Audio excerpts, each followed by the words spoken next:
Risk management, risk management, risk management. One of the most important factors in trading. Without a proper risk management strategy and tools, you will definitely lose your trading account. In this video, I want to introduce a free indicator on TradingView, which is a perfect tool for managing risk. First, I explain very shortly about a risk management strategy, which calculates your position size based on your stop loss in a way that you will lose only the percentage of your account that you defined. One of the popular and recommended losing amount is 1%. Which means you will lose only 1% of your trading account on each trade in case if the market goes against you and hit your stop loss. For example, if you have a $10,000 trading account, based on this strategy, on each trade, if your stop loss is hit, you will lose only 1% of your trading account, which becomes $100. Losing a small percentage of your trading account helps you to stay in the game, and with a proper win rate and risk to reward ratio, you will be definitely a profitable trader. Let me explain how it works. Consider we want to enter a long position on Bitcoin at $30,000. This is just an example. Bitcoin is not at $30,000 at the moment, and based on our analysis, we want to set the stop loss on $29,000, for example. So here, the maximum loss per coin is $1,000. This means if we buy one Bitcoin and if the price reverses and hits our stop loss, we will lose $1,000. So the maximum loss per coin is $1,000 in this example. If you remember, I said, for example, we have a $10,000 trading account and we want to lose only 1% of this in a losing trade, which becomes $100. So the maximum loss that we accept is $100. Now we divide our defined maximum loss amount, which is $100, to the maximum loss per coin, which for this trade is $1,000. The result is 0.1, which is the amount of Bitcoin that we must buy. This is the amount of position that we must open. So we buy 0.1 Bitcoin, which with the considered price of $30,000, we buy Bitcoin worth of $3,000. This is nearly 1/3 of our trading account, but we don't have any worry because if the price goes against our position and hits our stop loss, we only lose $100, only 1% of our trading account. I have a complete guide on this strategy. The link is also placed in the description, and I highly recommend you to watch it later because there I explain more details regarding this strategy and how to choose a proper win rate and risk to reward ratio. Alright, now that you understand this risk management strategy and how the position size is calculated, let's go and check our indicator. Before I add the indicator, let me show you the TradingView tool here that does the basic calculations of this risk management strategy for you. As you know, here we have a tool for opening long and short positions. Let's select long position and consider we entered a long position here after this resistance level was broken by the help of this candle, and consider we set our stop loss here below the swing low and the profit target, for example, here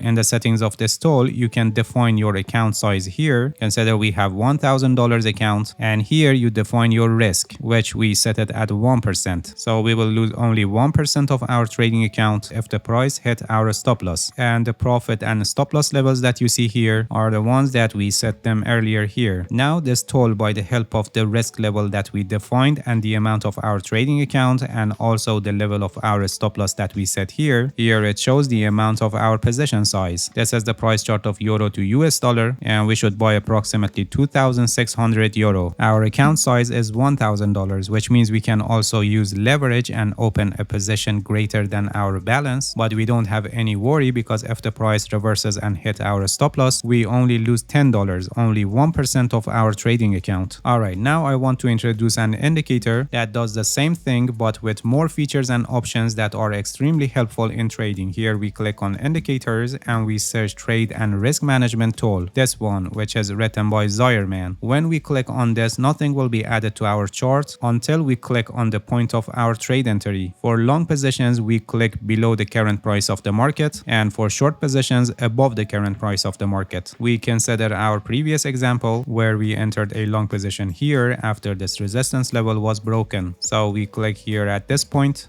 And as you can see, stop loss and some levels of target are automatically added. And we have also a table here with some information, as you can see. First, we go to the settings of the indicator, and here in the inputs tab, we scroll down and we set the risk at 1%. So we only lose 1% of our trading account in case if the price hit our stop loss. And here you can set your account size. Consider we have $1,000 in our trading account. Alright, we scroll up and here you can see that the indicator indicator set the stop loss automatically, which is based on previous swing high or swing low. And in this case, you can see that it's set here below this swing low. And you have also options for small, medium, and large, which depending on your time frame or the asset you're trading, you can choose a proper one. For example, if you're scalping on lower time frames, you may want to set your stop loss tighter, or if you're trading on high volatility assets like crypto, you may want to set your stop loss wider. So based on your trading strategy, you can set a proper one here. And besides automatic SL, you can also set it based on your preferred amount. For example, for this trade, if you want to set it exactly, for example, here, by the help of ruler tool or the long and short position tool I explained earlier, you can set the stop loss manually and see how many pip it is and enter your preferred stop loss here. One excellent feature of this indicator is that you can set it also at trailing stop, which based on ATR calculations, the stop loss adjusts itself based on the price action, and you can move your stop loss and lock in your profit as the price is moving in the expected way. Alright, let's change it back to sample stop loss. Alright, so this is the level of stop loss, and this is the price that you set for your stop loss order, and this is the amount of falling from entry point, which is minus 0.56%. And these are profit targets. By default, in the settings of the indicator, the risk to reward ratio is set at 1 and the other two levels at 0.5 risk to reward ratio. So here, this is the level at risk to reward ratio of 1, and we have same amount of price change, which is 0.56%, similar to stop loss. But here, this is negative and it's considered loss, and here this is positive and considered win. Here, this level is risk to reward ratio of 1.5, and here this level risk to reward ratio of 2. Your profit target depends on your trading strategy, and based on the winning rate of your trading strategy, you should choose a proper risk to reward ratio that can make the strategy profitable in long run. Make sure you watch my video about risk management, because there I completely explain all the details. Alright, here we have a table that in the first row it shows the current profit and loss for this position. Here the second row shows the max amount of risk to reward ratio, which is 2, and here it shows the position size, the amount that we must buy that is calculated based on the stop loss, and the risk and account size that we defined. And here it shows expected return, which is 0.78%, which is around here, and it's calculated based on probability of gain and loss and stop loss and profit targets that we set. Based on the historical data of your trading strategy, you can give it a proper rate of winning and losing. So this approximation will be closer to the average result of your trading strategy. This indicator is a great tool for managing risk, that by providing different features and information, it helps you to better manage your positions. Alright, that's it. Thank you for watching this video. If you have any questions, feel free to ask and leave a comment for me. I'll answer your questions as soon as possible. If you haven't subscribed to my channel, please subscribe and hit the bell so you get the notifications of my new videos. See you guys in next video, and good luck with your trading.